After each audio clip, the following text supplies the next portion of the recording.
Bárbaro. Bueno, buen día chicos, espero que anden bien. En esta modalidad media típica, vamos a continuar con las clases. Para los que no se acuerdan de mí, porque no hemos visto poco, soy Germán Camusi, docente auxiliar de la cátedra, y bueno, hoy les voy a presentar el tema de erosión hídrica, uno de los últimos temas. Un tema interesante, digamos, porque tiene una gran salida laboral. Por ahí les puede parecer al final de la clase algo un poco, como decir, bueno, lo veo una vez y no lo veo más, pero el campo laboral es bastante amplio. Así que bueno, yo ahí lo que les presento en primer lugar es la bibliografía que ustedes tienen en el apunte, y les resalto en rojo sobre lo que está basado la presentación, principalmente la de Cisneros, Gaitán, todo lo que es el material de clase que hemos preparado con el equipo de trabajo, y Egidio Escota, que es un investigador de Entre Ríos, ya fallecido, pero bueno, ha hecho grandes aportes a todo lo que es erosión hídrica. Y como para descontracturar y como para que ustedes tengan la dimensión de lo que significa la erosión hídrica, en Argentina sobre todo, ahí les dejo algunas frasecitas sobre, que presentan los principales autores sobre lo que se basa esta presentación. La erosión hídrica va a ser para ustedes una herramienta como todas las herramientas que se les fue presentando, que Paulo les fue presentando en todas las clases, para que ustedes puedan utilizarlas como fuente laboral, fuente de ingresos.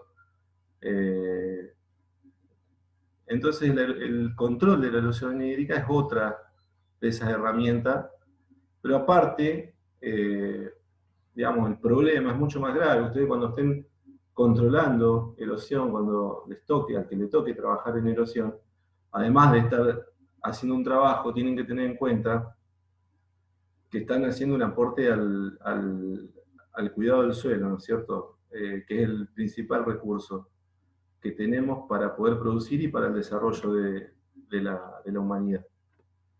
Así que bueno, dicho esto, y digamos, como para que haya un marco y ustedes entiendan qué es lo que están haciendo, paso a desarrollar ya lo netamente teórico.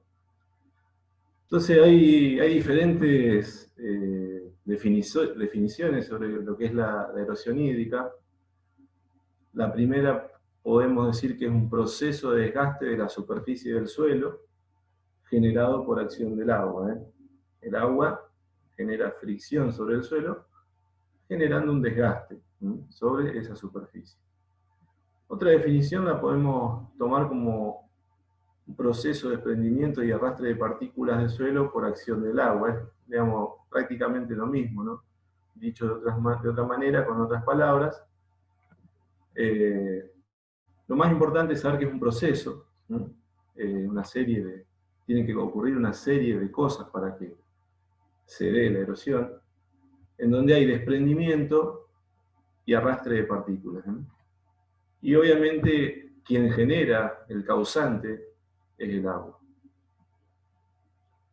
Una cosa muy importante es que afecta la calidad física y química. O sea, cuando la erosión, cuando el agua va arrastrando partículas, aparte de destruir los agregados y arrastrar partículas de tierra, también se está llevando consigo la parte, o sea, todo lo que es nutriente. Por lo tanto, lo que afecta es la calidad tanto física como química del suelo. Y consta de 3 etapas. La primera etapa es la etapa de desprendimiento, que es generado por la gota de lluvia más escurrimiento. Tiene que ver con el golpeteo de las gotas de lluvia.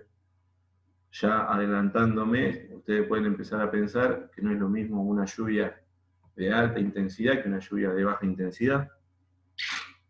En una lluvia de alta intensidad las gotas van a ser más grandes, con mucho más energía, y el desprendimiento va a ser mucho mayor que en una lluvia de baja intensidad. La segunda etapa es la de transporte, es el movimiento de esas partículas desprendidas en la media loma, o sería donde hay pendiente, a causa del escurrimiento. Agua que no logró infiltrar genera una lámina, una superficie de agua, y debido a la pendiente el agua empieza a circular y consigo lleva tanto partículas de tierra como nutrientes y bueno, rastrojo y demás. Y la tercera etapa, es importante que sepan que son 3 etapas. La tercera etapa es la deposición. En algún momento el agua que escurre llega a un punto más bajo, donde esas partículas se depositan. Por lo tanto,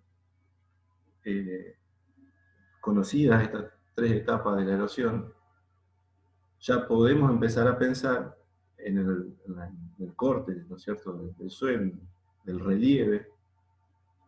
Topográficamente ya en nuestra cabeza tiene que estar la idea de una loma, una media loma y un bajo, donde se genera el movimiento de partículas desde la loma, media loma, hasta ese bajo. Entonces, esa imaginación acá les dejo un corte, ¿no?, de un relieve bien pronunciado para que se entienda. A esto llamamos loma, la parte alta, media loma y bajo. La etapa de desprendimiento estaría representada por esta figura, la primera figura, en donde la gota golpea contra el suelo, se desprenden los agregados y se da en toda la superficie, ¿no es cierto?, porque llueve en toda la superficie. Entonces ese desprendimiento de agregados se da tanto en la loma como en la media loma y en el bajo. El transporte, la etapa de transporte de partículas, una vez que ya el agua no logra infiltrar, o a causa de la gran pendiente que hay no logra infiltrar y empieza a escurrir, se da obviamente en los lugares donde se permite esto, que sería la media loma, ¿no es cierto? Ahí se genera el escurrimiento con ese arrastre de partículas. Eso sí se da en la media loma, ¿no?, o desde la loma hasta el bajo. Y por último, todas esas partículas que son arrastradas llegan a un bajo, generalmente un bajo tendido, una zona más plana, donde no hay tanta pendiente. El agua pierde velocidad, entonces las partículas empiezan a decantar y quedan depositadas en ese bajo. Entonces, si ustedes pueden observar, en la figura de la derecha se ve la loma, la media loma, que es donde se ven todas esas rayas, que ya vamos a ver cómo se llaman, generadas por la erosión. Y en el bajo ustedes pueden ver un montón de material depositado, se nota bien. Se ven unas huellitas, como que anduvo algún animal ahí, que son las partículas que vinieron desde el horizonte A, en general, de la loma y de la media loma, y se depositan.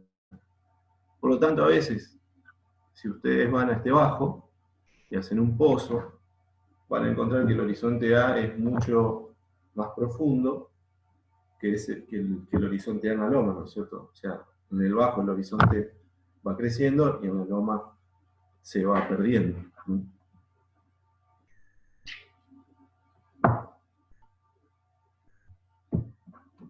Esta imagen trata un poco de terminar de que entiendan la idea de lo que pasa, ¿no? El desprendimiento, cuando no hay cobertura, la gota de lluvia golpea directamente sobre los agregados, generando la destrucción. Se destruyen esos agregados, y una vez que se genera una lámina, una película de agua superficial, que no logra infiltrar por alguna razón, habiendo pendiente, el agua circula, se genera la etapa de transporte, y luego la de deposición. Cosa que no ocurre, o que ocurre menos, esto es importante que lo sepan, cuando tenemos cobertura. Vamos a suponer una cobertura de un rastrojo de trigo, o la cobertura que ustedes quieran, rastrojo de maíz, una pastura. La gota ya no está golpeando directamente sobre la superficie del suelo, sino que primero golpea sobre ese colchón, ¿no es cierto? Una especie de escudo que tiene el suelo para que no se destruyan los agregados. Entonces el agua se distribuye entre esa cobertura, llega hasta el suelo lentamente y por último ingresa, infiltra. Esto no significa que en todos los suelos que haya cobertura, o en todos los suelos que haya pradera, no haya erosión. Ya vamos a ver que es muy dependiente de otros factores. Hay lugares donde a pesar de tener cobertura y a pesar de tener pradera o el cultivo que sea, también se genera erosión. Pero lo importante es saber que tener cobertura disminuye sobre todo la fuerza con la que llega el agua impacta contra los agregados. Bien. Si está entendido hasta acá, por favor, si hay alguna duda me van frenando, porque yo lo único que veo es el PowerPoint, no sé si hay consulta. Hay diferentes tipos de erosión. El primer tipo que les presento es la erosión laminar. Es un tipo de erosión superficial que se produce por acción del escurrimiento, perdiéndose una fina y uniforme capa de toda la superficie del suelo en forma de lámina. O sea, es el tipo de erosión menos agresiva. Si bien el golpeteo de las gotas de lluvia también genera la erosión, ¿no es cierto? Destruye lo agregado, pero se hace visible cuando se genera un escurrimiento de forma homogénea sobre la superficie. Para eso tiene que ser una superficie que sea una pendiente relativamente pareja o homogénea, digamos, donde el agua fluya por toda esa superficie con una cierta velocidad, obviamente erosiva, arrastrando partículas y generando una especie de láminas, como se ve acá, como se ve más claramente acá, ya más exagerado. Y ahí dice, es un tipo de erosión poco perceptible por el productor, ¿no es cierto? Porque ya vamos a ver los otros tipos de erosión, son mucho más perceptibles, son mucho más exageradas, entonces a veces esto puede dar la idea de que no hay erosión o de que es simplemente el escurrimiento, pero en sí el tipo de erosión laminar es ya un tipo de erosión grave, no podemos decir que no es grave. Y es una vía de pérdida de suelo en condiciones de baja pendiente y suelo con infiltración disminuida, ¿no es cierto? Si el lote tendría mucha más pendiente, se generarían otros tipos de erosión, que es las que vamos a ver a continuación, debido a que el agua avanza con mayor velocidad. Bueno, otras imágenes por ahí como para que a usted le quede grabado, por lo menos visualmente, a qué le llamamos erosión laminar. En toda la superficie se va dando el escurrimiento, no está concentrada en un punto, entonces el arrastre de partículas es parejo en todo el campo. Bien. El siguiente tipo de erosión se denomina erosión en surcos. Se da cuando se incrementan los caudales, pasando de un flujo de tipo laminar a uno concentrado. Es decir, ya el flujo, el caudal, no se da de forma homogénea sobre toda la superficie, sino que empieza a concentrarse en algún punto por alguna razón y que está definido por la microtopografía del lote. Entonces, este tipo de escorrentía concentrada tiene una mayor capacidad de desprendimiento, es decir, mayor potencial erosivo. Con lo cual las tasas de erosión por este mecanismo se van incrementando. O sea, visualmente ya ustedes pueden ver que es mucho más exagerado, mucho más avanzado el problema de erosión en estos casos. ¿Y por qué se generan? Puede ser por como decía acá, microtopografía del lote. En algún punto, este campo supongamos que venía dedicándose a ganadería con pradera, pasto natural, se pasó a agricultura, bueno, ya el uso del suelo es distinto. Naturalmente pudo haber habido un micro relieve aquí que genera que los caudales se concentren, tomen la velocidad necesaria para erosionar. También puede ser eso puede ser una causa natural, pero también puede ser antrópico. O generalmente yo le diría que es antrópico. ¿Por qué? Puede ser por la huella de una máquina, el trabajo de una maquinaria que va generando una huella, entonces esa huella, si se trabaja con algo de humedad, los caudales empiezan a conducirse por ahí. Puede ser el camino de las vacas, en un planteo ganadero, el camino que hacen las vacas para llegar a un punto. Entonces los caudales se van concentrando en ese camino, en esa huella, y genera lo que se llama erosión en surco. Acá dice, se dice que es un tipo de erosión que el productor puede borrar con los implementos, para diferenciarla de la cárcava. Ahora vamos a ver lo que es la cárcava, pero en general el productor, con las herramientas que suele tener, un disco, un arrastre, un rastrón, puede tapar este surco, o se le hace relativamente fácil. No son de extremada profundidad, ni extremadamente anchos, como ustedes pueden observar. Por lo tanto, se pueden tapar.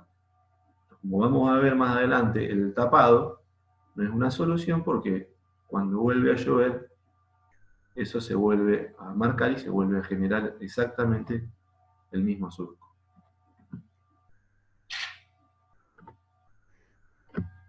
Bueno, y agregué esta foto de un trabajo, este es un campo en Entre Ríos, donde el campo se laboreó.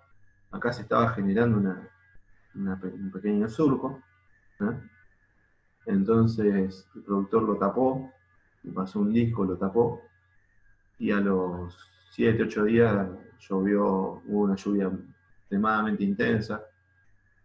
Y fíjense cómo se nota cada rayita de esa es la pasada del disco. Entonces, por eso le digo que, si bien se dice que ese tipo de erosión en surco se puede tapar con implementos, fíjense lo que pasa en el caso del tapado, ¿no? O sea, hasta se empeora, porque ahora en vez de un surco tengo varios surcos.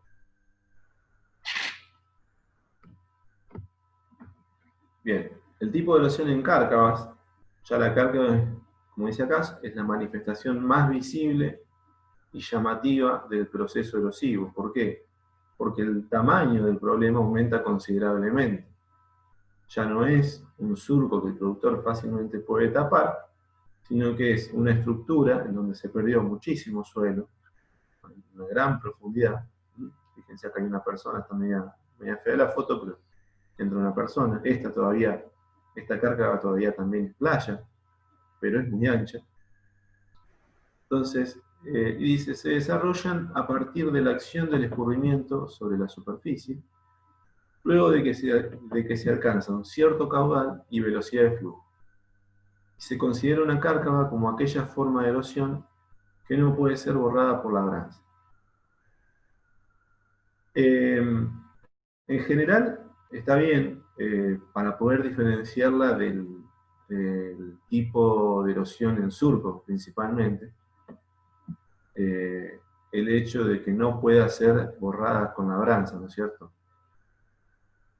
Rápidamente el surco puede ser borrado con labranza y la cárcava no, pero en realidad las cárcavas, muchas cárcavas, no todas, muchas cárcavas, pueden ser tapadas. Esta cárcava, por ejemplo, se tapó. El principal problema de cómo tapar una cárcava es de dónde saco el suelo, ¿no es cierto?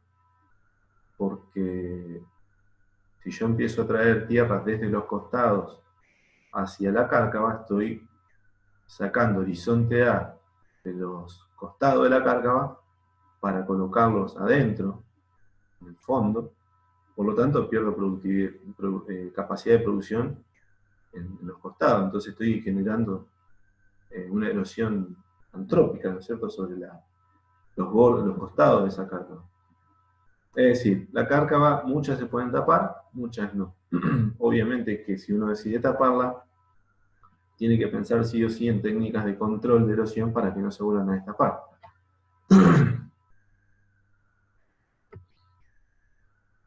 La evolución de la cárcava comienza con un pequeño salto hidráulico.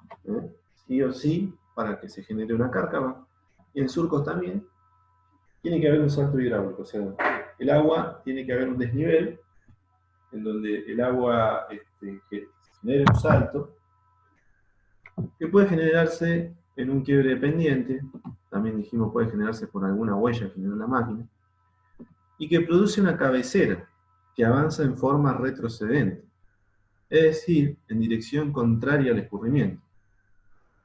Esto es muy importante que lo sepan, de que la cárcava siempre avanza en contra de la dirección del escurrimiento, es decir, desde aguas abajo hacia aguas arriba. Esa es la forma en que la cárcava va creciendo, siempre desde el bajo hacia la loma. ¿Por qué? Porque el agua, vamos a suponer, esta cárcava, el agua ingresa acá, ingresa a la cárcava. Cuando se genera el ingreso, se produce ese salto hidráulico.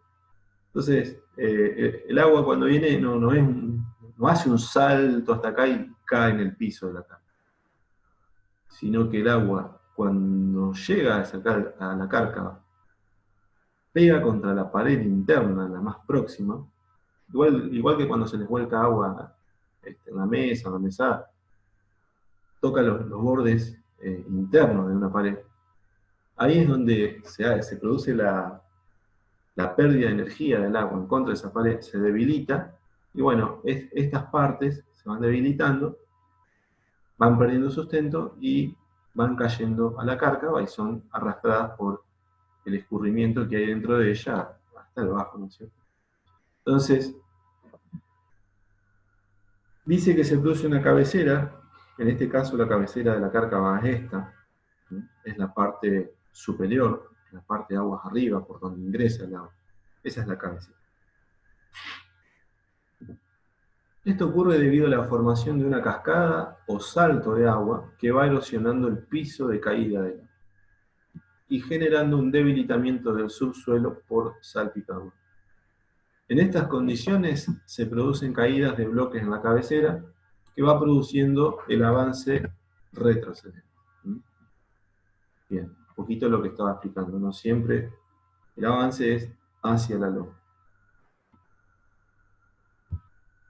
Las cárcavas avanzan siguiendo un ciclo de retroalimentación positivo, ya que la altura del salto de cabecera es cada vez mayor, lo cual genera una mayor energía cinética de la cascada que incrementa adicionalmente su poder erosivo. En criollo, cada vez la cárcava cuando va avanzando, va un ciclo de retroalimentación positiva, es decir, va incrementándose el problema, va siempre aumentando el problema. Por otra parte, las cárcavas se van ramificando por toda la red de drenaje colectora, generando una red de cárcavas digitadas que genera tantas cabeceras activas como vía de drenaje tenga la cuenca. ¿Qué significa esto? Esto depende mucho de la topografía también y de la presencia o no de prácticas de control. Pero pongamos esta cárcava, ¿no es cierto? Esta cárcava, el agua, allá está la loma y acá en la parte, como que ven el mouse, aquí está lo bajo. Entonces, el ingreso de agua, digamos, es por aquí, por la cabecera. Pero hay ingreso de agua lateral desde el lote hacia la cárcava, porque acá ya se generó una importante microdepresión. Entonces, aquí también por los costados se generan resaltos cuando el agua ingresa, al igual que la cabecera. Entonces, si uno deja esto así, no le da una solución, lo que ocurre es que empiezan a generarse cárcavas hacia los costados. Por lo tanto, el problema ya no es uno, sino que puede transformarse en muchos. Entonces, por eso se la llama cárcava digitada, ¿no es cierto? Porque va creciendo como dedos, ¿no es cierto?, para todos lados. Y dice que genera tantas cabeceras activas, ya vamos a ver lo que es activa e inactiva, pero significa que se generan cárcavas que están funcionando. Bueno, acá está. Las cárcavas pueden estar activas cuando la cabecera avanza y el fondo o piso, ya les dije que el piso era este, ¿no es cierto?, por donde el agua escurre, genera nuevas cabeceras internas. O puede ser inactiva cuando tanto la cabecera como el piso están vegetados. Entonces, muy sencillo. Cárcava activa es cuando esa cárcava está creciendo, le está entrando agua y se está generando desmoronamiento y sigue aumentando, sigue esa retroalimentación positiva. O inactiva cuando la cabecera y el piso ya están vegetados, ya están estabilizados, que llamamos nosotros. Y en donde el ingreso de agua no existe, o es tan lento que no llega a generar erosión. Entonces, esa es la diferencia entre cárcava activa o inactiva. Obviamente una cárcava inactiva habría que dejarla tranquila, como está, porque no está funcionando, no se sigue aumentando el problema erosivo. Bueno, otro tipo de erosión es la erosión en mallines. Se genera por el escurrimiento subsuperficial, generando desestructuración del suelo, o del subsuelo en primer lugar, el cual pierde la capacidad de sustento con el consecuente derrumbe del horizonte superficial. Entonces, lo que se ve en el campo, cómo se ve en el campo, es un pozo. Pozo. Debido al escurrimiento subsuperficial, se erosiona la parte de los horizontes por debajo por debajo de lo que es la capa superficial del suelo, pierde estructura, pierde sustento, entonces se derrumba y se generan estos pozos. De los tipos de erosión que más van a encontrar en la zona donde estamos nosotros es laminar, en surcos y en cárcava. Esos son los principales problemas con los que creo que van a tener que lidiar si se desarrollan en la zona nuestra. Bueno, esos son los tipos de erosión principales. Les muestro algunas imágenes para que puedan dimensionar visualmente el problema, ¿no es cierto? Una fotografía aérea donde hay una vía de escurrimiento principal altamente erosionada,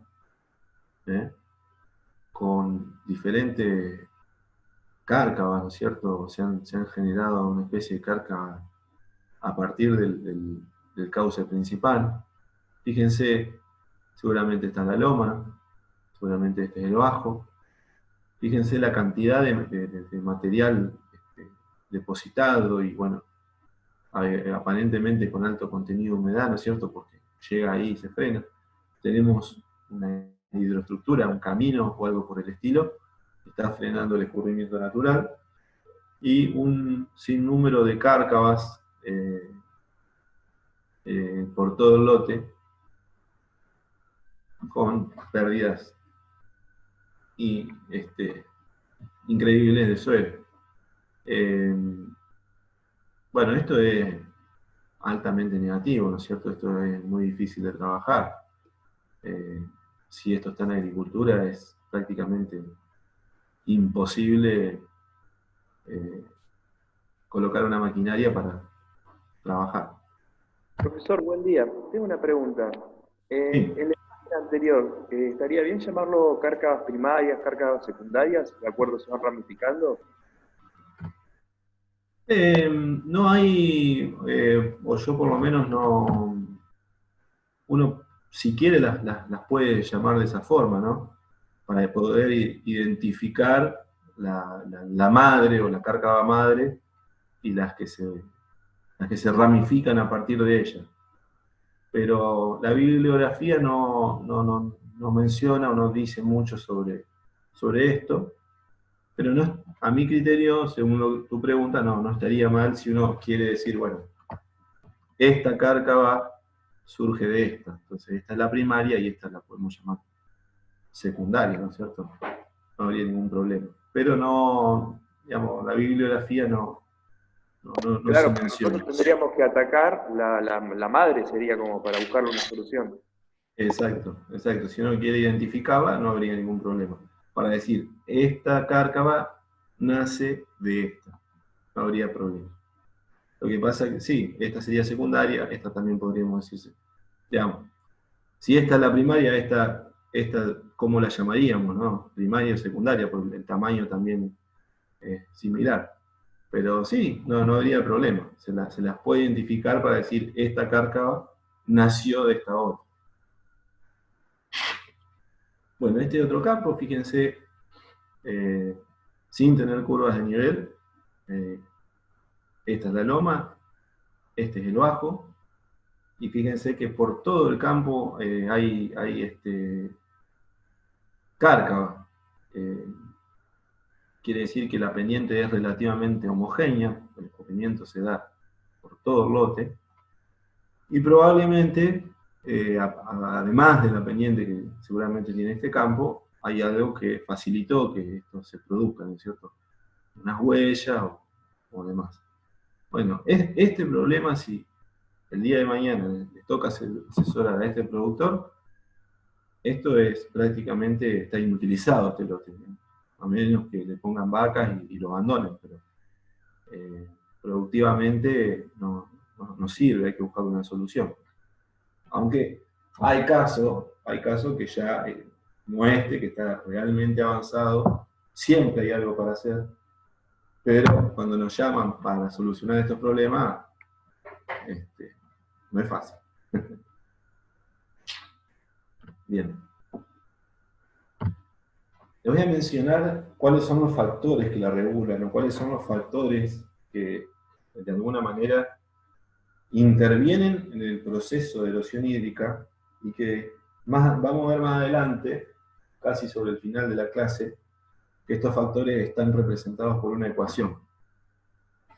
Pero para poder seguir con la clase, necesito mencionarles que las precipitaciones son, digamos, una de las principales, todas tienen un peso prácticamente similar, pero sin precipitaciones no tenemos erosión.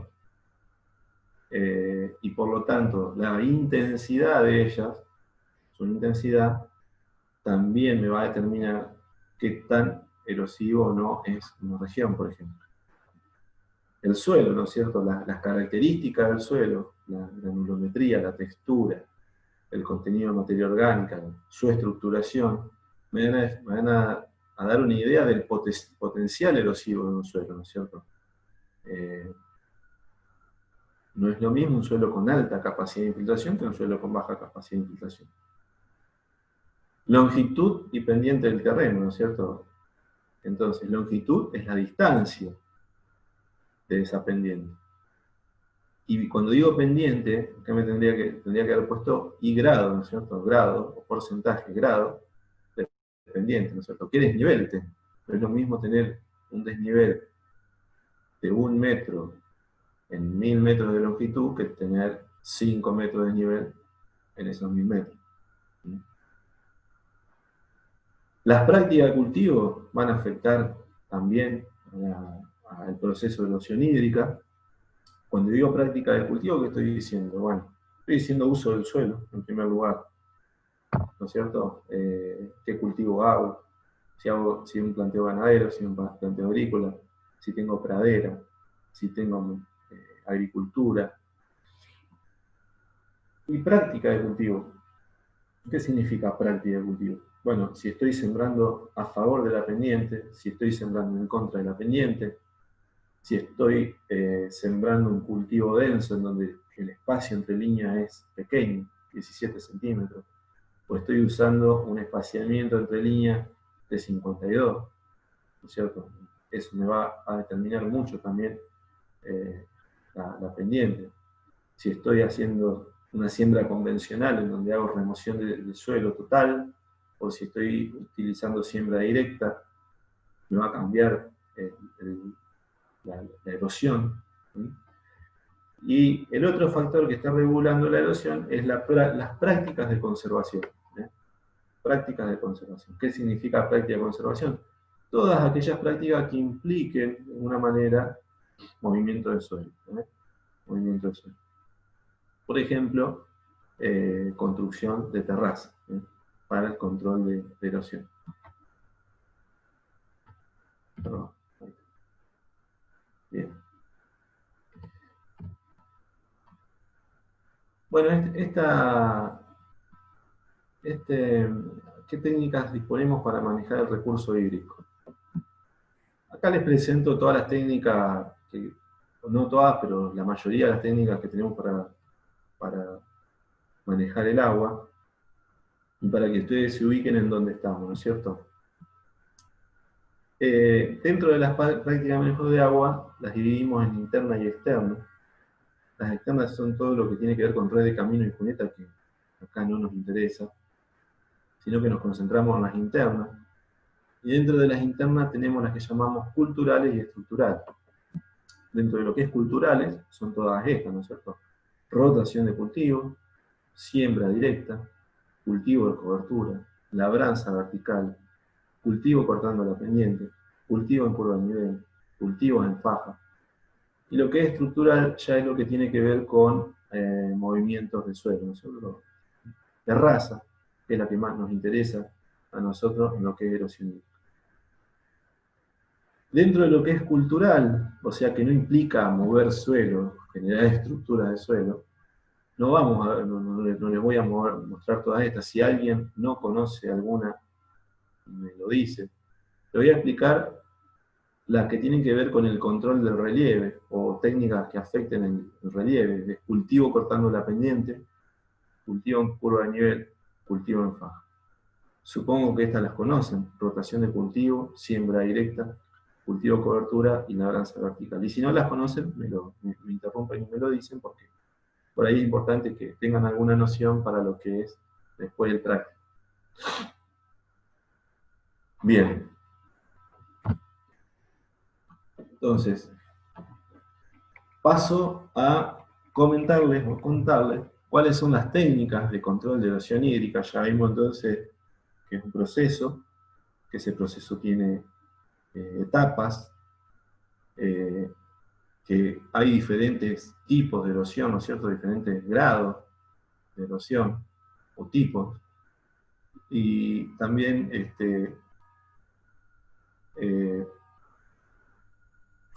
ahora vendría ver cuáles son las herramientas que yo tengo, que tiene el ingeniero agrónomo, para poder hacer el control de estos problemas, ¿no es cierto? ¿Qué hacemos cuando nos encontramos con estos problemas?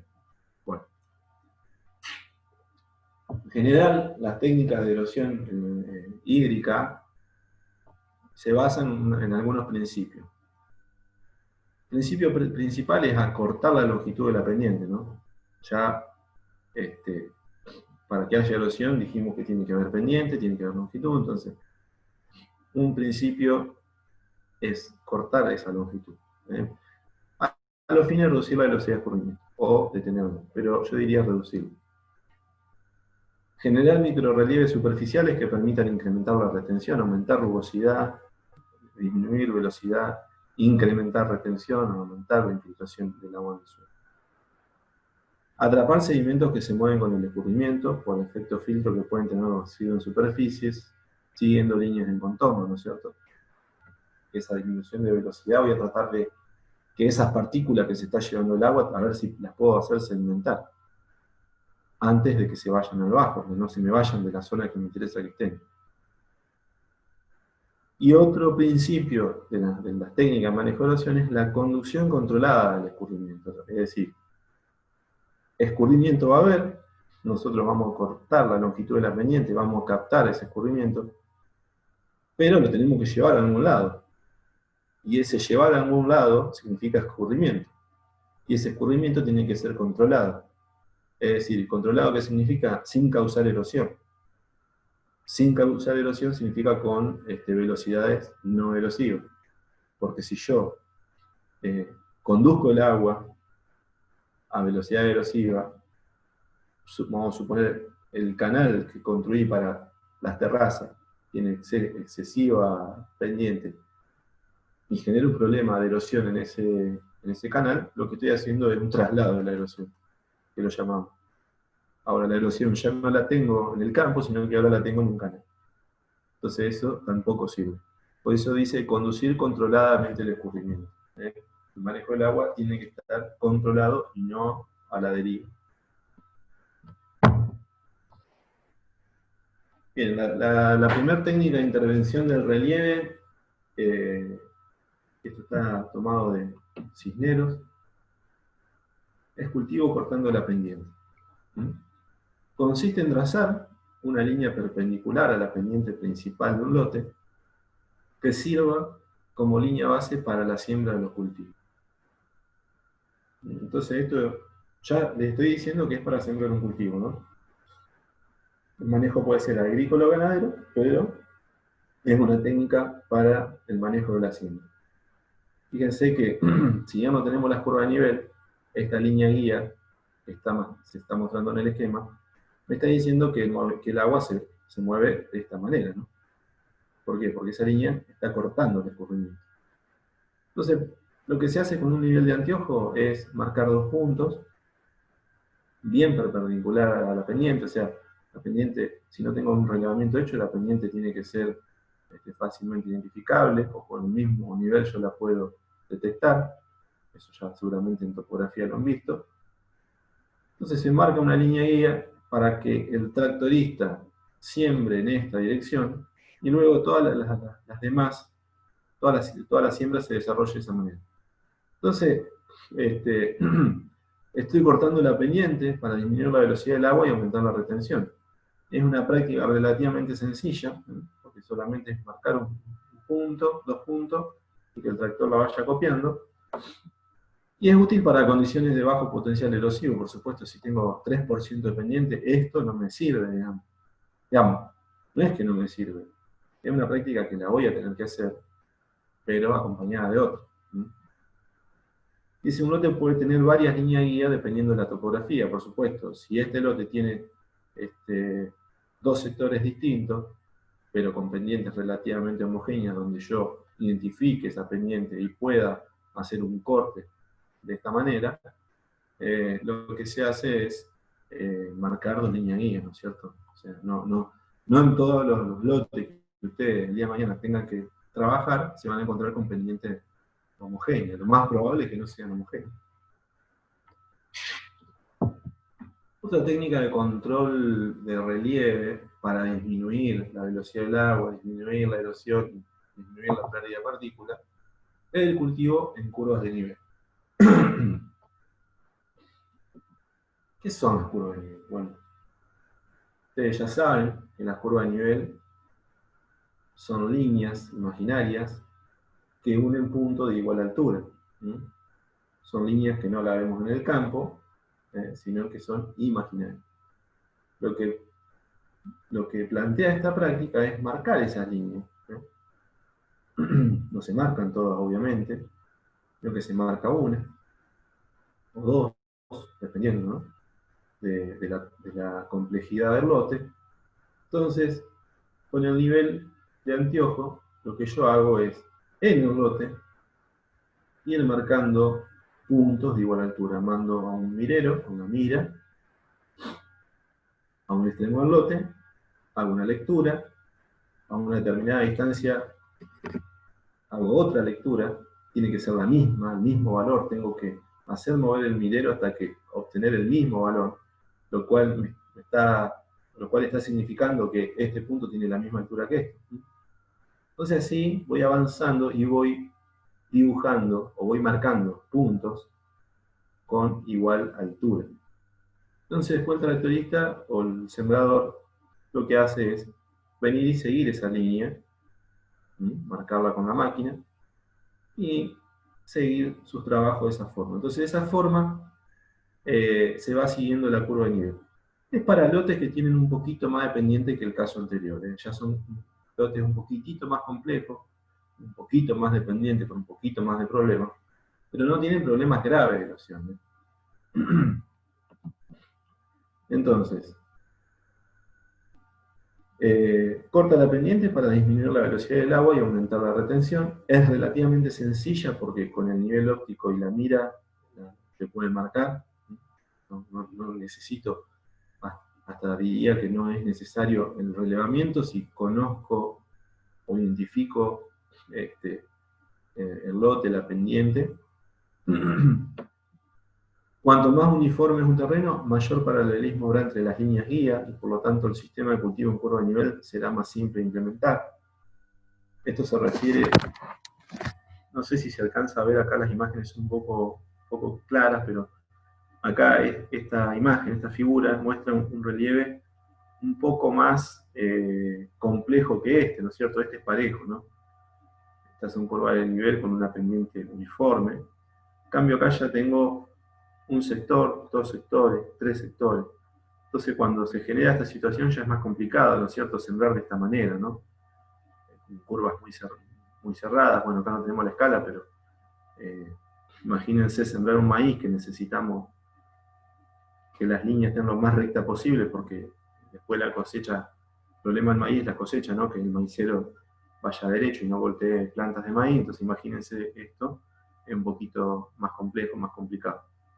Por eso dice que cuanto más uniforme, mejor, se adapta mejor esta técnica de control al lote. Cultivos en fajas o franjas a nivel es otra técnica. En nuestra zona yo no he visto, no tengo conocimiento, pero sí en Córdoba. Esta es una foto de Córdoba. Siembras de fajas, ¿en qué consiste, no? Siembra de fajas o paños alternados de pastura de crecimiento denso. Una pastura de crecimiento denso puede ser cualquier pastura. Las pasturas siempre se siembran con espacio entre hileras muy acotado, ¿no es cierto? 17 centímetros, 21, 26 como mucho. Y a la cual se denomina franja de protección o contención. Al tener mayor, al ser muy denso, es la faja que se denomina de protección o de contención. Alternado con cultivos anuales en hilera. Anual en hilera, un cultivo anual es maíz, soja, sorgo. Pero en hileras estaría hablando, por ejemplo, de trigo, ¿no? ¿Y cómo se siembran? Se siembran perpendicular a pendiente o siguiendo las curvas de nivel. Es decir, es una combinación del anterior, donde se marcan las curvas de nivel. Fíjense, esto es lo que está marcado acá en la foto, esas franjas. Perdón. Esas franjas son las curvas de nivel, seguramente. Y se alternan cultivos. Por ahí, el problema que tiene esta forma, digamos, es que un productor agrícola, netamente agrícola, no le sirve. Un productor tal vez ganadero, sí. ¿Por qué? Porque la pastura le sirve, aunque el manejo también es difícil, porque bueno, la parte de pastura, si la voy a consumir directamente, tengo que poner eléctricos y demás. Pero bueno, es una técnica, existe, se puede hacer, en muchos lugares se realiza, que disminuye la velocidad del escurrimiento, permite sedimentar porque tengo esa pastura densa, aumenta la infiltración. Es similar a la técnica de curvas de nivel, pero deben definirse rotaciones. Los espacios entre fajas, bueno, el espaciamiento es igual al espaciamiento utilizado para terrazas, que ya lo vamos a ver más adelante. Y es útil para casos de lotes con pendientes mayores a las anteriores. Lo que les iba a decir, que me olvidé, es que después, en el caso de productores agrícolas, si lo tienen que hacer, si tienen que llevar, o si quieren probar con esta técnica, puede llevarse a cabo usando cultivos manuales, ¿no es cierto? Intercalando cultivos densos y raros. Entonces, uno puede hacer lo que es la faja de protección o contención trigo, y en la faja de cultivo anual puede ser maíz, sorgo. Entonces, un poco se trata de eso, ¿no? Una combinación de cultivos de diferente densidad de siembra y lo que es cultivo a nivel, o siembra a nivel. Bien. Continuamos con otra técnica. Aquellas técnicas, como les mencioné al inicio, podemos clasificarlas más dentro de lo que son las siembras, las técnicas culturales. Ya la terraza es una técnica más estructural, ¿no es cierto? Una técnica más estructural, porque me está implicando movimiento de suelo. Bien, ¿qué son las terrazas? Las terrazas son bordos de tierra que están realizados a nivel o con pendiente, con el objetivo principal de disminuir la longitud de la pendiente. Según la región donde se realicen, pueden ser clasificadas como terrazas de absorción, que son aquellas cuyo objetivo es conservar humedad, típico de zonas áridas, y como terraza de desagüe, siendo estas aquellas que tienen por objetivo evacuar excedentes de agua hacia un canal colector. Entonces, como dice la definición, son bordos de tierra, ¿no es cierto? Este es el bordo de tierra.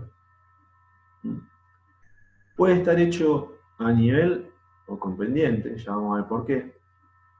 Y el objetivo es disminuir la longitud de la pendiente, ¿no?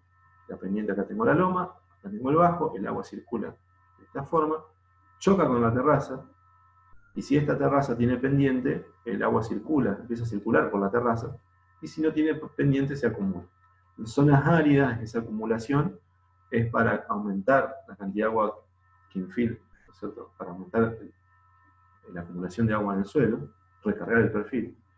En zonas húmedas, o de pluviometría importante, anual importante, es para evacuar los excesos. Entonces, altera la longitud de la pendiente, disminuye la velocidad de escurrimiento, aumenta la infiltración. Hay una forma de calcular el espacio entre terrazas, que ya lo vamos a ver, y es útil para un amplio rango de pendientes. Para diferentes tipos de pendientes, la terraza es la técnica a utilizar.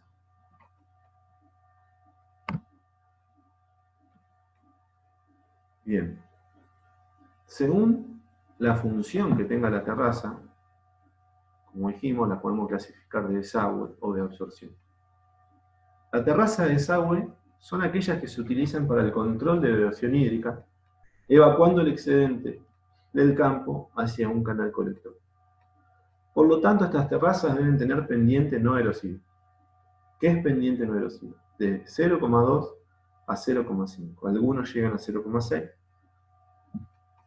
para que el agua circule. Por lo que en el plano se observa que van cortando las curvas. Bueno, esto que tal vez me parece chino, no lo es tanto. Estas líneas violetitas que ven acá, por ejemplo esta que dice 61,2, 50,9, 60,6, son curvas de nivel.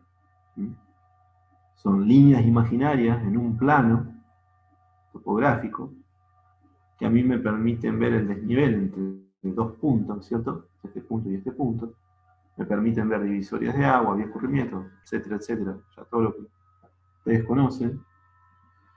Fíjense que la terraza de desagüe, entonces acá tenemos 60,9, acá tenemos 55,5. Esto me está indicando que el sentido de escurrimiento es desde acá hacia este punto. Fíjense que la terraza que está marcada en el plano de color, en líneas de color rojo, vayan siguiéndola y fíjense que va atravesando las curvas de nivel. La va atravesando, lentamente, hasta llegar acá, a esto amarillo, que lo amarillo es canales. Canal. Entonces, la terraza de desagüe en un plano, ustedes la van a, cuando la diseñan, si tiene pendiente, va a ir cortando las curvas de nivel. Si a ustedes le dan un plano o ven un plano con terrazas, rápidamente pueden identificar si tiene pendiente o no, porque van cortando las curvas de nivel. Esa terraza tiene una pendiente. Esa pendiente puede ser de 0,2 a 0,5%. Necesario para poder evacuar el agua hacia el canal colector que está aquí. Otro tipo de terraza es la terraza de absorción. Estas terrazas se utilizan con el objeto de aumentar la cantidad de agua que ingresa al perfil del suelo, para lo cual no deben tener pendiente. De esta manera, el agua queda acumulada entre la terraza y el suelo hasta lograr infiltrar. En el plano observamos que van siguiendo las curvas de nivel. ¿Qué quiere decir? Que una terraza de absorción no es ni más ni menos que una curva de nivel marcada en el campo. Es eso.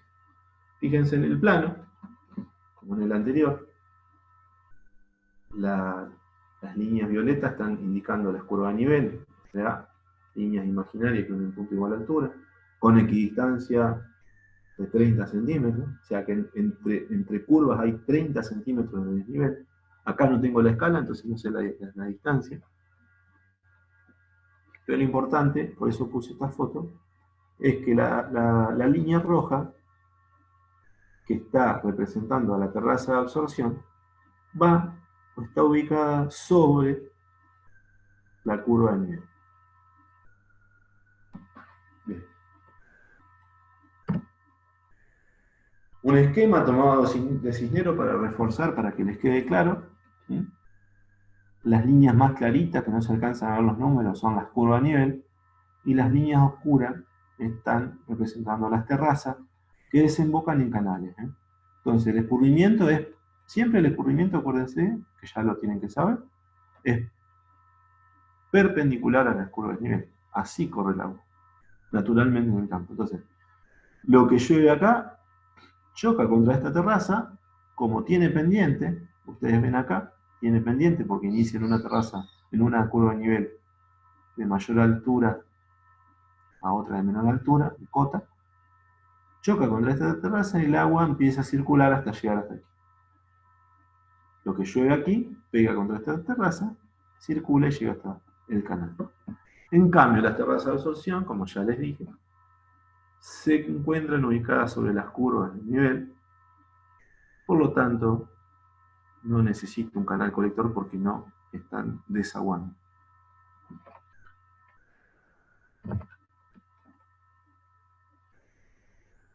Este es un esquema, como para que también reforzar lo que venimos diciendo.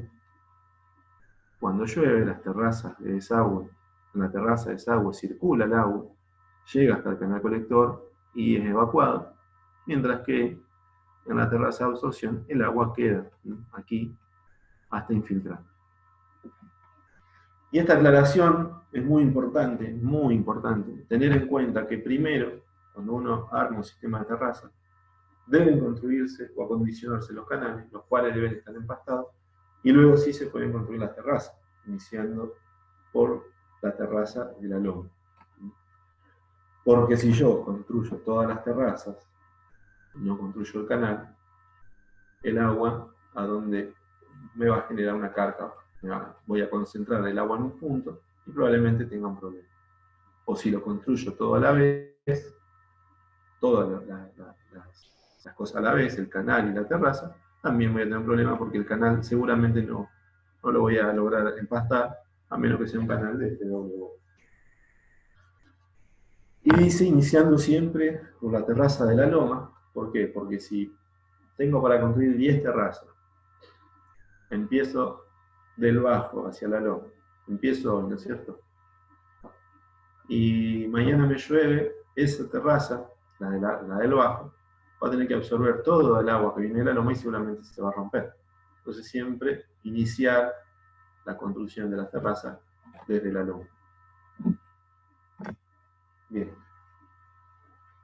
A modo de resumen, La terraza de desagüe tiene, tiene pendiente, la terraza de absorción no tiene pendiente. En cuanto al escurrimiento o captación de lluvia, la terraza de desagüe descarga un canal, quiere decir que parte de la lluvia la pierdo, obviamente. En la terraza de absorción se acumula el agua en la terraza, no hay pérdida. Las terrazas de desagüe están relacionadas a lotes de alto potencial de escurrimiento, las de absorción bajo potencial de escurrimiento, quiere decir que tengo un lote de mucha pendiente. La terraza de absorción no sería muy viable. Diseño, base ancha, base angosta. La terraza de absorción normalmente de base angosta. Ya vamos a ver. Paralelización. Es posible en la terraza de desagüe, variando la pendiente. La terraza de absorción debe respetar la línea de nivel. ¿Qué es paralelización? La paralelización es, se utilizaba mucho antes. Marco una terraza y las demás la hago paralela a ella. Entonces, yo esto lo pongo entre paréntesis, como no estoy muy de acuerdo con la paralelización. Solo si la pendiente es muy homogénea, no es cambiante. ¿Por qué a algunos autores les gusta la paralelización? Porque mejora los trabajos entre paños, ¿no es cierto? Los trabajos, la maquinaria, ¿no es cierto? Se desempeña mucho mejor cuando es paralela. Pero el problema de la paralelización es que en general los terrenos no son parejos en pendiente. Entonces, cuando yo hago una terraza paralela, es probable, cuando copio una terraza en base a una ya marcada, es probable que muchas zonas tengan pendientes variables. Entonces, me pueden quedar las terrazas que yo voy copiando a la que marqué primero, me pueden quedar sectores con muchas pendientes, sectores con poca pendiente, sectores sin pendientes, sectores a nivel. Entonces, por eso no estoy muy de acuerdo con lo que es paralelización en lo que es desagüe. En lo que es absorción, como va siguiendo la curva a nivel, bueno, va siguiendo la curva a nivel. Entonces, si la curva a nivel son relativamente parejas, o sea, paralelas entre ellas, porque la pendiente es homogénea, está perfecto, se puede paralelizar. Acá dice planialtimetría. En desagüe es necesaria, solo en pendientes uniformes puede replantearse directamente acá. En terraza de absorción, necesaria, puede replantearse directamente acá. La planialtimetría siempre es necesaria,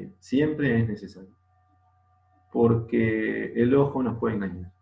En el campo nos puede parecer que hay una loma en bajo y a veces nos perdemos un montón de cosas en el medio. Entonces, la planialtimetría siempre es necesaria. Con un grado muy alto de experiencia, en lotes con pendientes muy visibles, muy abruptas, muy importantes, 3%, 2,5%, yo me animaría a hacer algo de terraza sin planialtimetría, pero como les digo, mucha experiencia, mucho tiempo.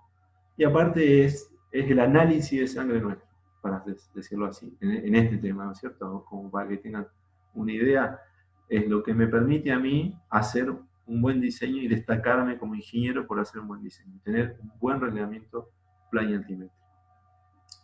El riesgo de desborde de la terraza de desagüe es bajo, porque el agua circula, si tengo la pendiente bien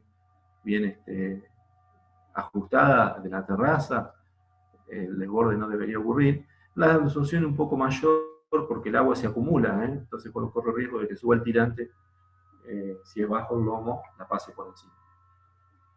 Mantenimiento permanente, no hay terraza que sea mágica.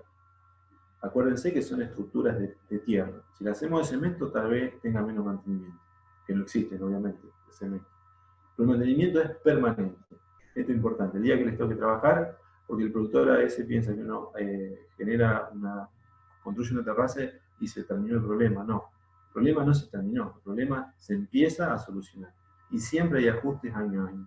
Después de la creación de un sistema de terraza, al año hay que ir y mirar y hacer ajustes. Siempre. Obras complementarias canales de desagüe, drenaje subterráneo, bueno, esto principalmente canales de desagüe. Terraza de absorción, canales de desagüe opcionales. Si no tiene pendiente, no hay desagüe. Sedimentos, parte se descarga a la vía de drenaje y en el caso de terraza de absorción queda retenido en la terraza. Claro, a ver, en la terraza de desagüe hay escurrimiento. No todo el sedimento que el agua trae consigo lo vamos a poder depositar en el campo, por lo tanto siempre va a haber una pérdida.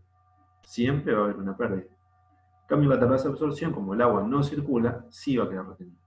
Ojo, porque bueno, si hay mucho transporte de sedimento, ese sedimento se va a ir decantando en el canal de la terraza, ya vamos a ver, aumenta el nivel, entonces esa terraza va a ir perdiendo profundidad, ¿no? ¿Se entiende? Bueno, fíjense que acá dijimos, en algún lugar, acá dice terraza de desagüe, base ancha o base angosta. O fíjense, terraza de base ancha.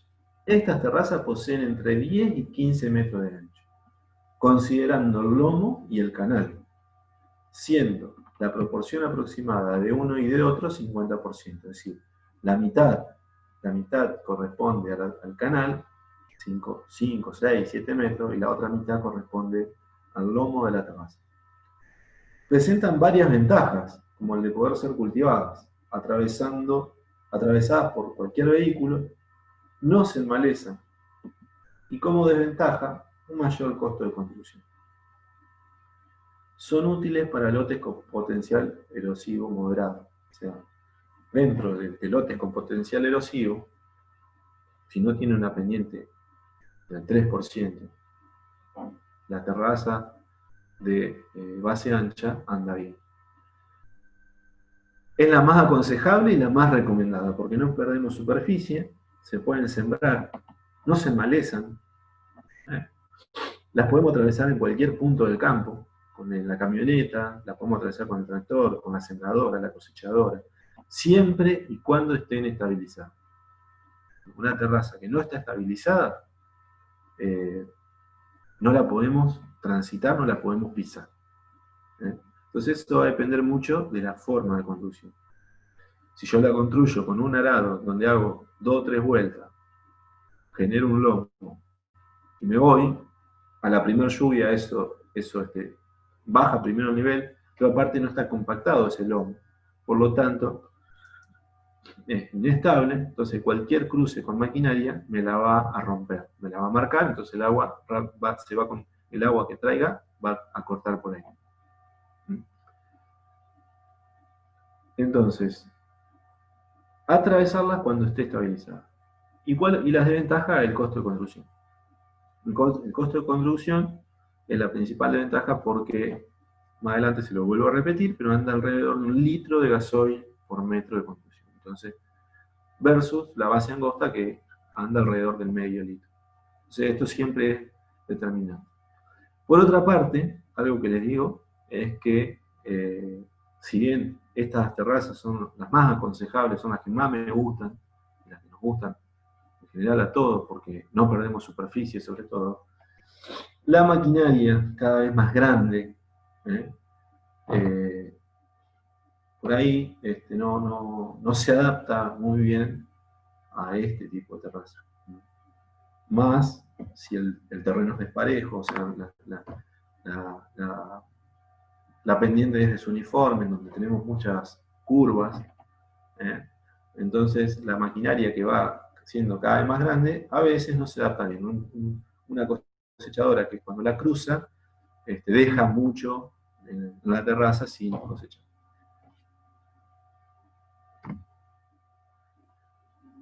Y después tenemos la de base angosta. Consiste en un borde de tierra de 30 a 50 centímetros de altura y entre 3 y 6 metros de ancho. Tal vez un poco menos, 6 metros 5, tal vez 4. No existe un canal definido, o sea, y como ventaja tiene su menor costo de construcción. Pero posee desventajas, como el hecho de no poder ser cultivadas, se enmalezan, y con banco de semilla de malezas resistentes, entre otros. Útil para lotes con potencial erosivo muy elevado, o sea, pendientes muy elevadas, donde necesito tener un bordo bien alto en la terraza, no correr el riesgo de que me la atraviese una fumigadora, una sembradora, con un poco de humedad y me la marque, entonces evitar que se corte. Entonces se suelen usar. Actualmente se están construyendo muchas de base angosta, principalmente por el costo, ¿no es cierto? Principalmente por el costo.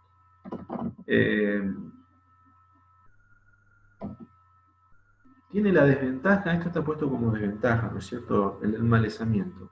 Hoy en día, para las formas de agricultura o los sistemas de agricultura que tenemos, que se está utilizando masivamente, tenemos mucho banco de maleza, de semilla de maleza resistente. Rama negra, yuyo colorado, equinocloa, etc.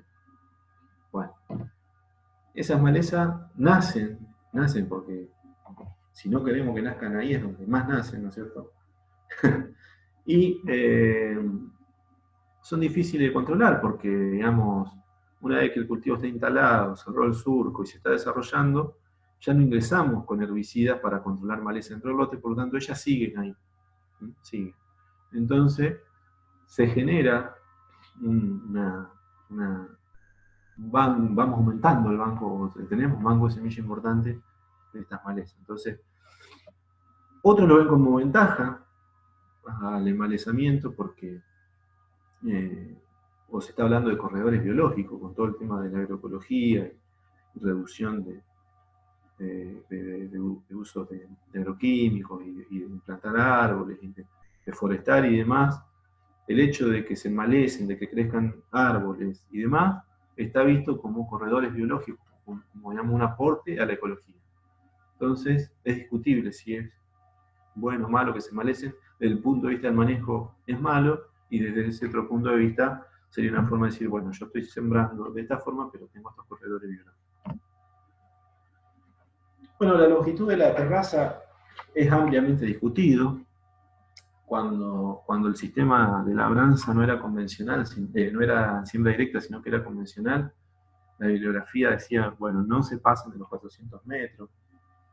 Actualmente hay muchos autores que también dicen lo mismo, y yo diría, sería lo ideal, porque nos da un margen, nos da seguridad en la construcción, en la obra, nos da seguridad de que las cosas funcionen. Es un margen de seguridad para nosotros como agrónomos, de que las cosas no fallen, pero la realidad es que los campos tienen mucho más de 400 o 500 metros en general.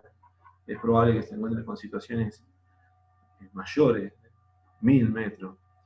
Hay situaciones en las cuales van a ir a trabajar y la terraza llega a 500 metros y nos faltan 150 para terminar la terraza. Bueno, no podemos poner canales por todo el campo. O sí podemos, pero también tiene un costo. El productor a veces no le gusta tener canales por todos lados. Entonces, si bien es lo ideal, uno puede hacer terrazas de mayor longitud, hasta 800, 900, 1000 metros, con todas las precauciones constructivas de diseño de canal de la terraza y sobre todo del lomo. El lomo, como dice acá, en este caso debe reforzarse la construcción realizando una terraza telescópica para evitar rotura. Una terraza telescópica es que empieza con dimensiones reducidas en su inicio, y en la medida que va aumentando su longitud, va tomando otras dimensiones, obviamente mayores. Vamos aumentando el tamaño de la terraza. En la medida que aumentamos la longitud, también aumenta el área de aporte, aumenta la cantidad de agua, aumenta el caudal que lleva la terraza. Entonces, más larga se hace, más recaudo hay que tener. Bueno, la foto, el inicio de la terraza, acá en realidad se está empezando a construir, pero un bordecito de este tipo en el inicio de la terraza, un poquito más, ya es útil, pero cuando vamos terminando la terraza, tiene que estar bien reforzado. Bien, en cuanto a diseño de la terraza en sí, a la estructura, la sección transversal de una terraza de base ancha para los propósitos de diseño puede considerarse como un canal triangular. Es decir, todo lo que nosotros estuvimos viendo para lo que vieron con Paulo en drenaje y demás, es aplicable acá. La terraza no es más que un canal, con un borde, es un canal, se excava, esta tierra se coloca aquí, y las dimensiones, el cálculo de las dimensiones, es el mismo cálculo que se utiliza para el cálculo de canales. Entonces, prácticamente, o triangular, en este caso acá, parabólico. Entonces, todo eso que uno ya aprendió en drenaje es aplicable acá, ¿no es cierto? El área de aporte, el cálculo del caudal que va a llegar a esa terraza, que lo hacemos con un método racional, lo hacemos con un método de curva número. Ya el tema de erosión, como muchos otros temas que ya han visto, integra toda una serie de cosas que ustedes ya fueron conociendo. Ustedes tienen que dimensionar la terraza, bueno, van a tener que utilizar curva número, van a tener que utilizar cálculo de caudales, para poder saber qué profundidad va a tener que tener el canal de esa terraza. Bueno, acá les pongo que el cálculo de espaciamiento se verá más adelante. ¿A qué distancia tengo que poner una terraza de la otra? A eso se refiere. Y acá les marco con estas líneas cómo miden la profundidad de la terraza, ¿no es cierto? La profundidad del canal de la terraza. Si están en el campo y tienen que medir la profundidad de una terraza, es muy fácil. Si tienen un nivel óptico, ponemos la mira acá, sacamos la diferencia y ya tenemos la profundidad. Si tenemos si estamos con la mira, ¿no es cierto? A nivel óptico también la podemos apoyar acá. Con un nivel de albañil nivelamos esa mira y con una cinta métrica medimos la profundidad, es otra forma. Esa es la altura máxima, ¿no? La altura máxima. Perdón, la profundidad máxima para conducir agua. No es lo ideal que el agua llegue a este punto, porque vamos a estar cerca del desborde. Hay un margen de seguridad marcado acá, que siempre debemos tener en cuenta, ¿no? Si esta profundidad me da 30 centímetros, bueno, en realidad los cálculos hay que hacerlo con un poquito menos, 25. Bien. Pablo, ¿cómo vimos? ¿Estás por ahí? ¿Sigo? ¿Continúo? Germán, mira, son las 9:20. Posiblemente se pueda hacer un descanso y después retomás. ¿Puede ser? O como vos quieras. No hay problema, no hay problema. Yo estoy fresquito, no sé los chicos. No sé si están entretenidos, quieren que paremos un segundo.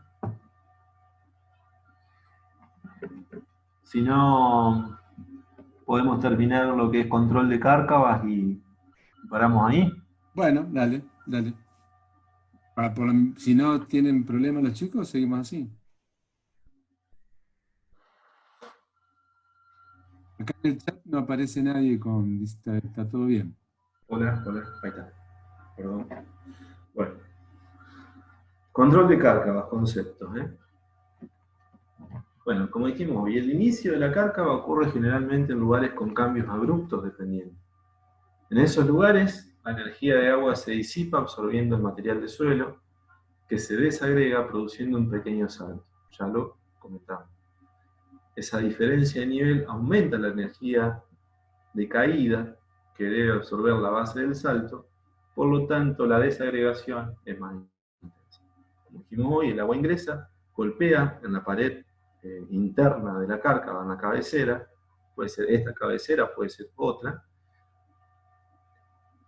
le quita sustento a ese sector, entonces el suelo cae, ¿no? Cae, bueno, después las partículas desagregadas llegan hasta el bajo por escurrimiento. El avance de la cárcava se produce en dirección inversa al flujo, es retrocedente, y es un proceso de retroalimentación positivo, o sea que a medida que avanza la barranca, su altura es cada vez mayor. Por lo tanto, lo es también la energía potencial puesta en juego. Es lo mismo que dijimos hoy, ¿no es cierto? Esta es una cárcava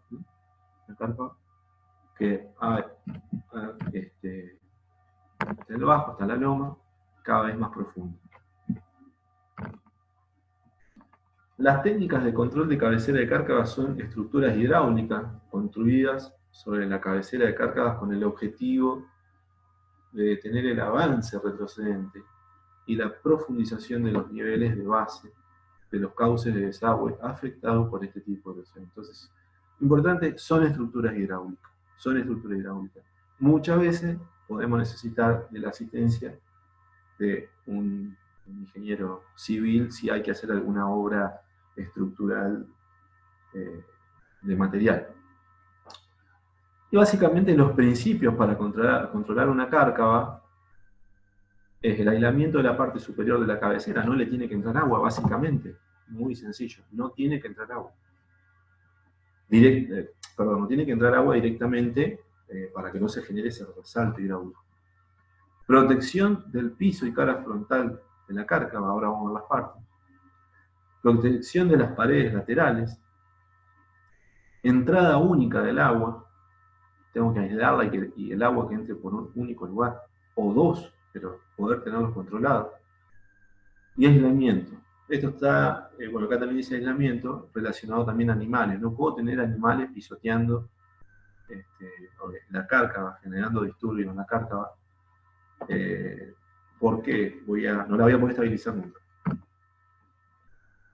Entonces, venimos hablando de cárcava, de cabecera, bueno, ahora vamos a ver bien cuál es la cabecera. Se llama cabecera en la cárcava del sector activo, por donde se produce su avance. El piso de la cárcava es el sector que ya ha sido erosionado, y es por donde circula el escurrimiento que ingresa a la cárcava. Las paredes laterales también pueden sufrir erosión, en la medida que no se estabiliza el piso. Entonces, vamos a desglosar. Esta es la cara frontal, es un corte, ¿no? Vista en perspectiva, dice. Es la parte superior, por acá es por donde ingresa el agua. El agua cuando ingresa, ¿qué hace? Choca contra este sector de la cárcava. Este sector de la cárcava y las partículas acá son las que absorben la energía con la que viene el agua. Y es así como va perdiendo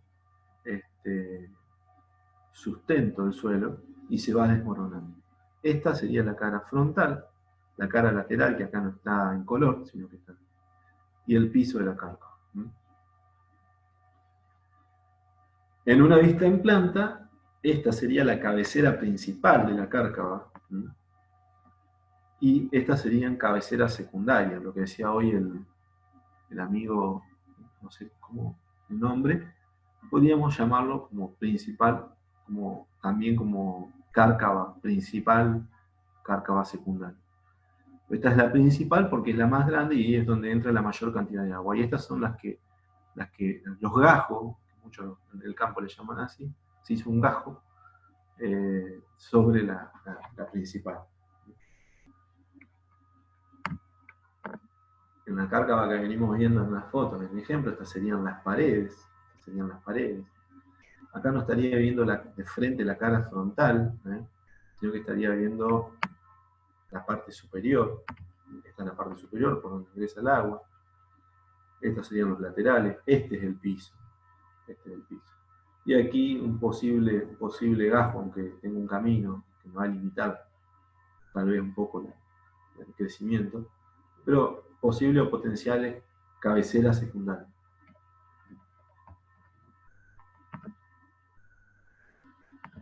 Bueno, una técnica de control que se puede plantear es vertedero y estructura fija.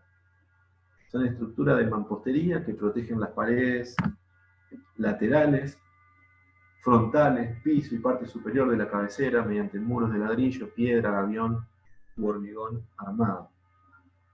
Básicamente es proteger todas las partes de la cárcava con material. Se utiliza en cualquier tipo de cárcava, siendo la práctica más costosa, o sea, al ser todo material, es muy costoso.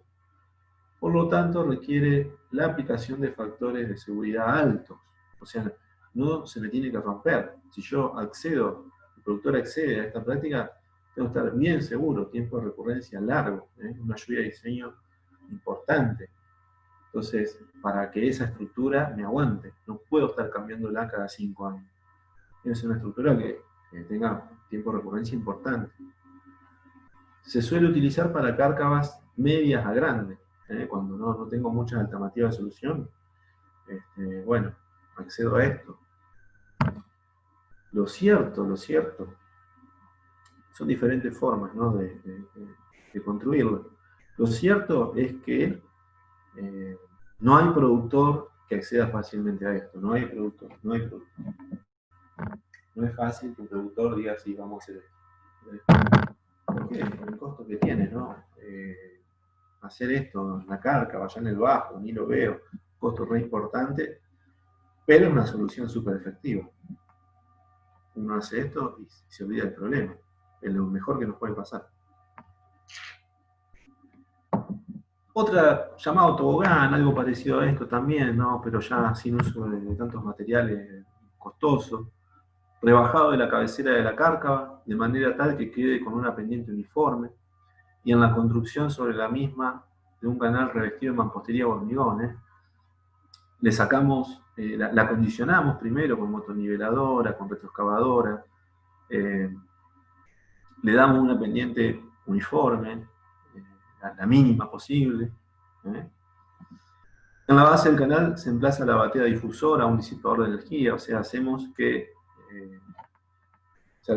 el agua va a entrar con cierta velocidad, porque indudablemente va a haber pendiente, entonces necesitamos un disipador, algo que la frene al agua para que quite esa energía y no me erosione agua más abajo, ¿no?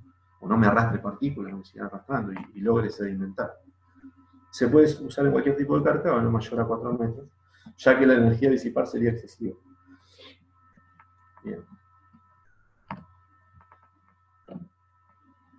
Una cosa relacionada a esto es que toda obra de defensa que requiera la entrada única del agua por la zona protegida requiere de obras complementarias que cumplan esta función. Estas obras son los albardones de embocadura y los canales interceptores. Permiten que el agua solo ingrese a la cabecera o a zonas sin peligro de erosión, de modo de evitar el crecimiento de cabecera secundaria. Es decir, si yo hago un tobogán, un vertedero, aquí, en la cabecera principal, pero no hago una obra, un albardón de embocadura, el agua que escurre por acá es probable que me entre a estos puntos. Entonces, vamos a tener la misma, porque me van a crecer, no me va a crecer la cabecera principal, pero sí me va a crecer la cárcava, la cabecera de la cárcava secundaria. Por lo tanto, este tipo de soluciones requiere de albardones que me intercepten el agua, o canales interceptores que eviten que ingrese agua a la cárcava. No tiene que ingresar agua a la cárcava de manera descontrolada, siempre todo controlado. Otra técnica que plantea también del libro de Cisneros, suavizado y albardonado de cabecera. Esta técnica consiste en realizar un suavizado de la cabecera de la cárcava como forma de evitar el salto hidráulico, que prácticamente, no en todas, porque en la primera, en la construcción de mampostería el salto existe, pero al ser mampostería no se rompe. En este caso, un suavizado para evitar que ese salto hidráulico exista. Luego el suavizado se protege mediante albardones y empastados, de manera a evitar la erosión de la pendiente, hasta que el flujo alcanza su velocidad mínima a nivel de techo. Es decir, tengo una cárcava original, es esta, me está ingresando en este momento agua por acá. Entonces lo que hago es con una motoniveladora, por ejemplo, aumento o la desplazo, ¿no es cierto? Mediante suavizado, le doy una pendiente uniforme, adecuada. Del ancho, en general, tengo que llegar aquí, al ancho del canal de desagüe, ¿no? en la misma sección, para que el agua entre más lentamente. No tengo el resalto que tenía acá, ese resalto que vimos en la cabecera, en la parte de la cabecera, ya no lo tengo. Pero sí, lo que se plantea en esta técnica es albardonado, que en esta técnica haya una serie de albardones, que lo que hace es frenar la velocidad del agua para que el agua dentro de la cárcava, se mueva a lenta velocidad. Obviamente, va a haber acumulación de agua aquí. Una vez que se pasa a este nivel, el nivel del albardón no tiene que ser tan alto, pasa a este, y así hasta llegar, hasta seguir la circulación normal de la cárcava. Bueno, este es un ejemplo tomado del libro de Cisneros, ¿no? Donde está la cárcava suavizada, el ingreso del agua sea por acá, y tiene una serie de albardones. Esto requiere de trabajo, ¿no es cierto? Trabajo de maquinaria pesada. No es común verlo, yo no lo he visto en persona, digamos, pero bueno, son técnicas disponibles, que si el productor accede, son importantes hacerlas, ¿no?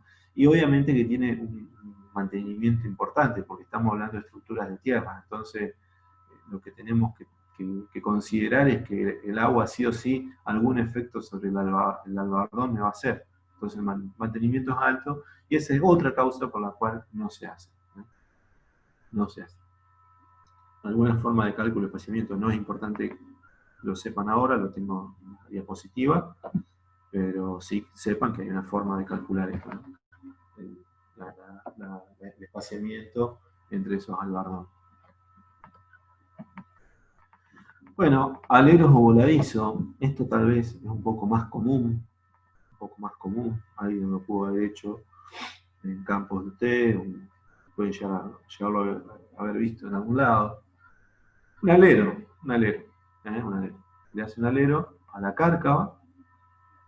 Este es el principio general, que el agua no entre y pegue contra esta pared, sino que entre y directamente caiga abierta el agua sobre el piso. Para eso necesitamos que el piso también esté protegido, porque si no vamos a seguir con el problema. Entonces, consiste en la construcción de una estructura voladiza sobre la cabecera de la cárcava, que conduzca el agua y la descargue alejada de la pared frontal. No quiero que el agua llegue acá. De manera que la energía de la cascada no produzca el sofocamiento del fondo de la cárcava. Ese es el principio general. Bueno, después tiene una serie de cuestiones constructivas, porque cuando el agua ingresa hay una serie de fuerzas, ¿no? Una fuerza hacia abajo que haría que el alero se caiga, por lo tanto se recomienda la colocación de esquineros con alambres de acero para sostenerlo, la colocación de postes o palos a los costados por la fuerza que el agua hace hacia los costados, una serie de características de construcción, pero lo más importante acá es saber el principio general, que es evitar que el agua ingrese, que se genere ese resalto.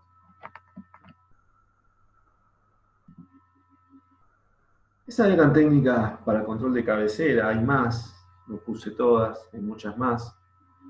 Hay algunas técnicas de control de piso. Los fundamentos de las técnicas de recuperación de piso se basan en la disminución de la velocidad de circulación del agua dentro de la cárcava, y como resultado se espera obtener la deposición de material que lleva al escurrimiento en suspensión. Dicho efecto se logra interponiendo algún tipo de obstáculo a la circulación del flujo, a los fines de aumentar los coeficientes de rugosidad y por consiguiente reducir la velocidad de la corriente. Requieren mantenimiento constante y dependen de la capacidad de empastar las estructuras. En general, las estructuras en las cárcavas son muy difíciles de empastar por el tipo de material que tenemos, ¿no es cierto? Ya no es el horizonte A, sino que tenemos otro horizonte, el horizonte B, el horizonte C. Entonces, no es tan fácil el empastado, pero sí, digamos, colocando estructuras o materiales que disminuyan la velocidad, disminuyan el escurrimiento y aumenten la deposición de material, lógicamente, ¿no es cierto? Puedo lograr estabilizar ese piso de esta manera. Bueno, una técnica es el albardonado interior, ¿no es cierto? Solamente en algunos puntos de la cárcava, no en todo. Entonces, de esta manera, entre los albardones queda agua y ese agua que conduce material lleva a la deposición, se genera esa deposición y empezamos a aumentar el nivel del piso, empezamos un proceso de recuperación. Otra técnica son los rastrillos, mucho ya no se utiliza porque por ahí se tapan, pero pueden llegar a encontrarlos, pueden llegar a verlos. Son básicamente estructuras transversales construidas con postes, ramas, estacas, alambre o cualquier otro elemento que permita formar un cerco en el interior de la cárcava. En este caso, la acumulación de residuos que lleva el agua produce el taponamiento de la estructura y la sedimentación. Entonces, el tema es que tampoco queremos que no circule agua, por eso digo que por ahí esto en algún campo lo pueden llegar a ver. Si lo mantienen, bueno, está bueno, porque es una forma económica para el productor de frenar, ¿no? el escurrimiento dentro de la cárcava y tratar de recuperar algo del piso, evitar que se siga erosionando. Parabolizado o ataludado de toda la cárcava. Bueno, si es una cárcava no muy profunda, se puede parabolizar, darle una sección adecuada, tal vez para que sirva como canal colector. Todo depende de la situación. Eso es importante que lo sepan. No hay una receta acá. No tenemos receta. Esto es, cada situación con la que uno se encuentra tiene que ponerle la capacidad y la ingeniería para poder resolverlo. No hay receta. Yo lo que estoy mostrando acá son técnicas. Esas técnicas después se ve cómo se pueden adecuar. Tal vez alguno de ustedes puede ya desarrollar algo mucho mejor. Pero son herramientas, no son recetas. Entonces, tened en cuenta eso. El parabolizado es muy común, es muy fácil de hacer, con cualquier champion, cualquier hoja niveladora, se puede llevar a cabo, siempre que no sea muy profunda, por supuesto, la cárcava. Y si se logra parabolizar y se le logra dar las dimensiones adecuadas y se logra empastar, tal vez puede servir como canal colector. Praderización y forestación de las cárcavas. Bueno, si es difícil hacer venir un pasto, un árbol capaz que es mucho peor, pero bueno, el tema es que el material que tenemos dentro de la cárcava tiene una estructura determinada, un pH determinado, un nutriente determinado. Si hay plata, si hay inversión, se puede mejorar eso, si se puede estabilizar, se puede implantar algo, siempre y cuando hay que ver cómo, pero hay métodos, formas, o sea, esta es una forma cultural de control de piso. Es muy común, o una buena forma de lograr esa praderización o instalación de verde en la cárcava es colocar panes con gramón, Sinodondáctilo, sería una forma, que rápidamente se reproduce y rápidamente en verano, en primavera, verano se desarrolla y genera una estructura aérea muy importante para evitar la erosión del piso. ¿Tá? Así que bueno, nunca descartar estas cosas porque dan muy buen resultado.